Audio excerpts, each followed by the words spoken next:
Good evening, everyone.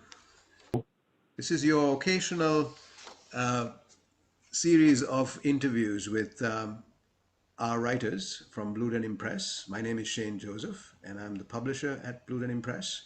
And today we are fortunate to have Christopher Canniff paying us a return visit to discuss his book, Intervals of Hope, which he published last year with us. And he has brought a guest. Our guest this evening is Gordon Schottlander, who served in the Second World War and was a source of research for Chris when he was writing his book. And so we're going to talk to both Chris and Gordon during this interview.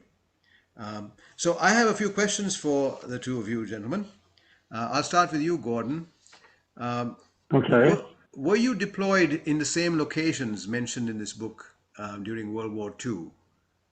No, not really. I was deployed in a similar situation, similar area. I started off on the beach, which of course wasn't there in World War One. But when I got off the beach and went onto the flat ground where the hedgerows were and everything, it was very similar to what was described in Chris's book. That's good. And as for the benefit of our listeners and viewers, I just want to explain why Gordon is presented as a still picture today and not in video, because we've had some difficulties getting his video going. But his voice is loud and clear, and we hope he will continue to keep you entertained. Gordon, I have another question for you.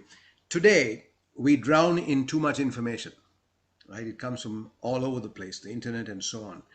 Your situation during the war was probably the opposite, where there may have been a lack of information due to what they call the fog of war. There's bombs landing all over the place, and everybody's scrambling to get things done. And sometimes head office or headquarters is cut off from you guys in the front line, and sometimes information is withheld for strategic reasons. How did you manage during this fog of war? Well, during the period that I was on the beach, there was not a lot of communication with headquarters by radio or anything else. And actually, we had bicycles going back and forth between the battalions to give information. But once we got sort of everybody ashore, the communication wasn't too bad. There were wireless radios, although subject to a lot of static. They did work most of the time. And we had runners, and I say bicycles. The world on the battlefield is really relatively small, you know. It is doing what you have been instructed to do. When you're fighting, what happens to the rest of the world is not your foremost thought. So, except on rare occasions, I really can't think of a lot of times where there was lack of communication. That's good to know. I'm going to switch to Chris for a moment. Chris, why was it so important for you to write this book, given that World War II and World War One are highly overdone subjects today? Yeah, so there was a similar question posed in the book launch, and the answer is there's many books set in World War One, World War II about the soldiers' experience, but I didn't see a lot set between the wars in London, England in literary fiction that explored some of the same themes as Intervals of Hope. So while I was writing Intervals of Hope, I learned that there was 85 letters that were sent home during World War I by my great-grandfather. And those were discovered in a family attic. So that was Wilfrid Littlejohn was his name. And he was in E Company, First Battalion, First Brigade. So he was one of the first Canadians to be sent overseas and among the last to return. And he was one of 70 of 1,000 men in his regiment to have survived. So these letters were fascinating to me. And when I read about Gordon Schottlander in a local newspaper and began speaking with him, then my interest intensified, and that's where the novel really started coming together. But to answer the question, when I started, I didn't find a lot of interesting literary fiction set between the wars that explored like the fascist movement in Britain at the time, the conditions leading England to war, the stories of the coal miners, but George Orwell's Road to Wigan Pier was interesting. and as well as the reality of those who chose to escape their countries in a time of war and the homing call for them to return and fight. So those were all aspects of London between the wars, which interested me. So, and then in looking at other books out there set in the same time and place and contemplating what made Intervals of Hope different, there are some crime novels that took place in England between the wars and some mass market type books like Ken Follett's Fall of Giants and Winter of the World. And those were published within the last decade or so. And there was a London Family Between the Wars, which was published in 1940, which was a memoir, a lot of interesting details. But I'll add that the key to the uniqueness of Intervals of Hope is the examination of the father-son relationship during that tumultuous time, given that the main character's father was a World War I veteran, and the novel's examination of the effect that his father's legacy had on his son as World War II loomed. And that's those were aspects that really Gordon really helped improve the novel dramatically by just through interviewing him and incorporating some of his life story into the novel. Now, you talked about the father and son conflict, and you explored this in your previous novel, Poor Man's Galapagos. How does that conflict from the first book to the second book move? Does it evolve, or are they two separate conflicts or separate aspects of the same conflict? Yeah, so in the beginning of, like I understand how consuming that relationship can be for like a child or a young man if that father-son bond is broken. So that's what I was interested in exploring both in Intervals of Hope and Poor Man's Galapagos. So kind of in the beginning of Intervals of Hope, the main character, Nicholas, has an absent father who lives hours away in the mines of South Leeds. And Nicholas is driven to reunite the family, and that provides a conflict that drives him. And in Poor Man's Galapagos, it was originally a single novel which included Intervals of Hope, and in a sense, it's a sequel. The main character, Tomas, is searching for answers about the sudden disappearance of his father from a remote South American island and his mother's decision to abandon Tomas at birth. So in both novels, the father-son conflict works to develop the main characters. So they're both struggling for reconciliation, and it works to define them as they mature. So it's about an internal drive the main characters have. In the case of Intervals of Hope, to reunite the family, and in Poor Man's Galapagos, for a son struggling to help a father in perceived distress despite his own obstacles in his own life. So, but having explored the father-son conflict in these two novels, I've moved into relationship between two brothers as a primary focus for my latest finished but unpublished novel. And I'm also exploring the life of a father with the father's occupation as the focal point of the novel in a book I'm currently working on. So. Good. Well, thank you for expanding on that whole father-son conflict business. It's a fascinating subject, and it's been written at depth by many people, and a lot of us are still exploring it, right? Mm-hmm. I'm going to turn to Gordon for the next question. Gordon, we've heard a lot about the silence of the survivor. So what I mean by that is many of the veterans who came back from the First and Second World War didn't actually speak about their experiences. I had a neighbor of mine who lost his leg during the Second World War, and he used to spend many hours out on his front porch staring into silence, not talking to anybody.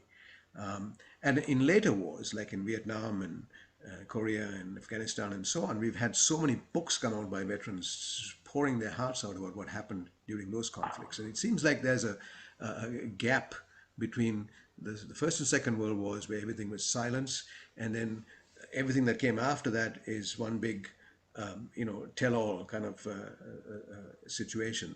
Why were the veterans of World War II so silent?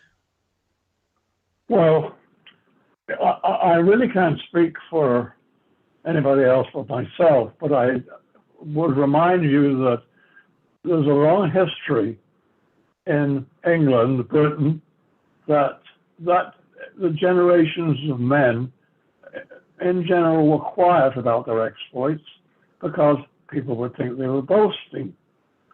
And, you know, it's the old British thing about a stiff upper lip and suffer in silence and that kind of thing. That was one thing.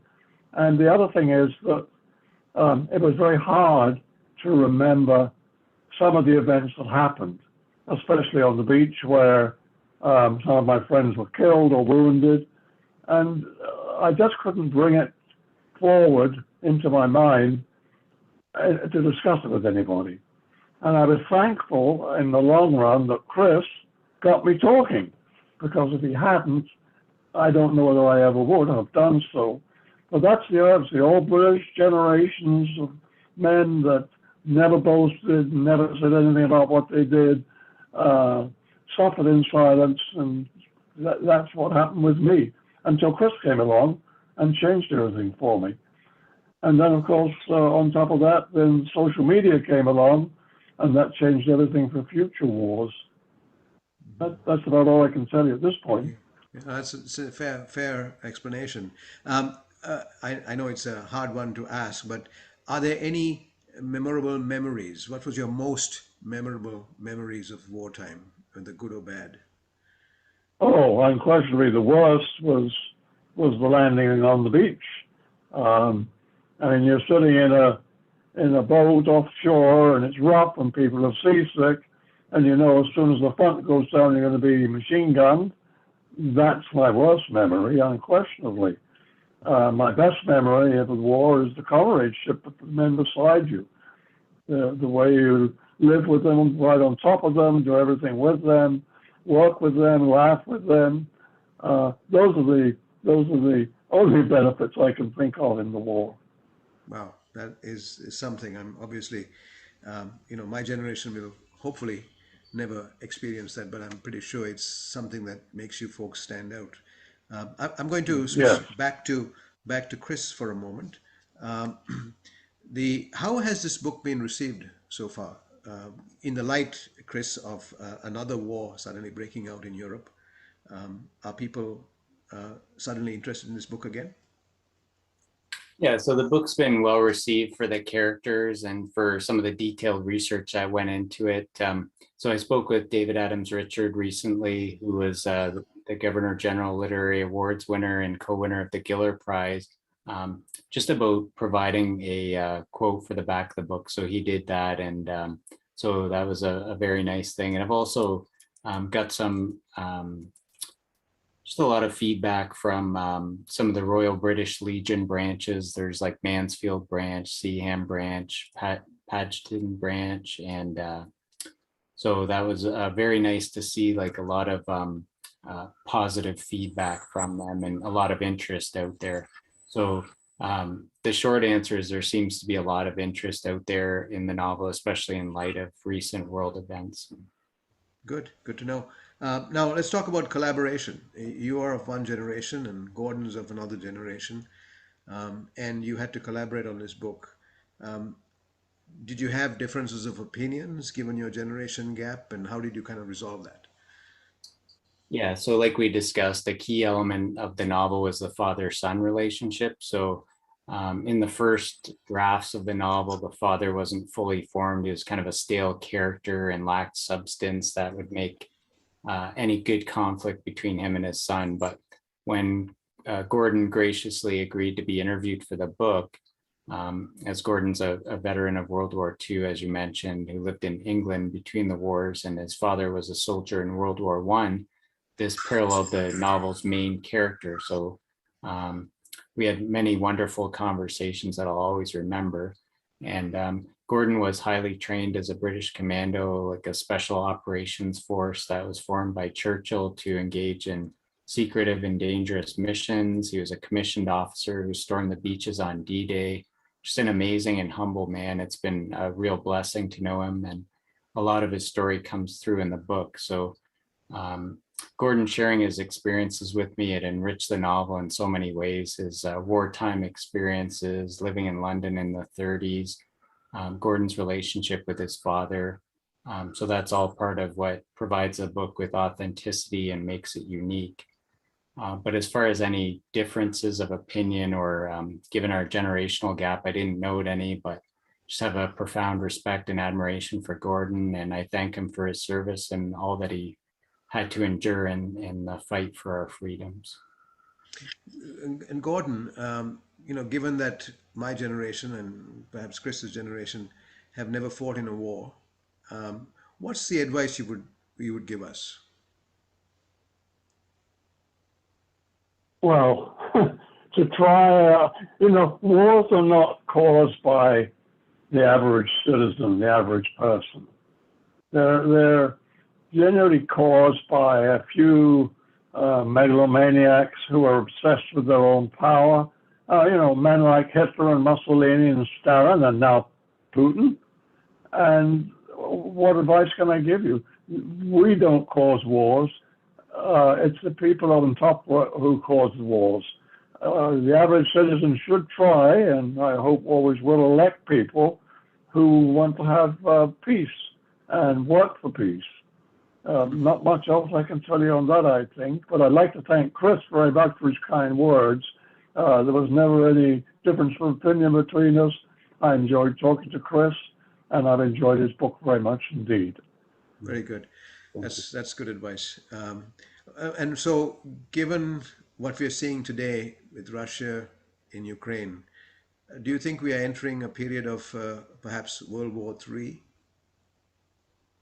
Do I think we are? No. I don't believe so, and maybe that's wishful thinking, but I think the problem that people like Putin have is that because atomic weapons are so common now, they know that if somebody fires an atomic weapon and wipes out part of the U.S., they're going to get wiped out too.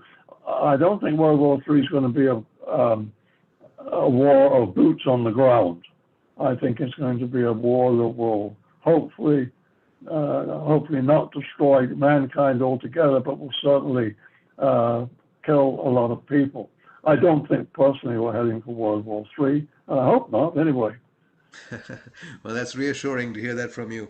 I've got the last question for you, Chris, and this is, I guess, an important one. What are the universal themes coming out of Intervals of Hope, and are they still valid today? Okay.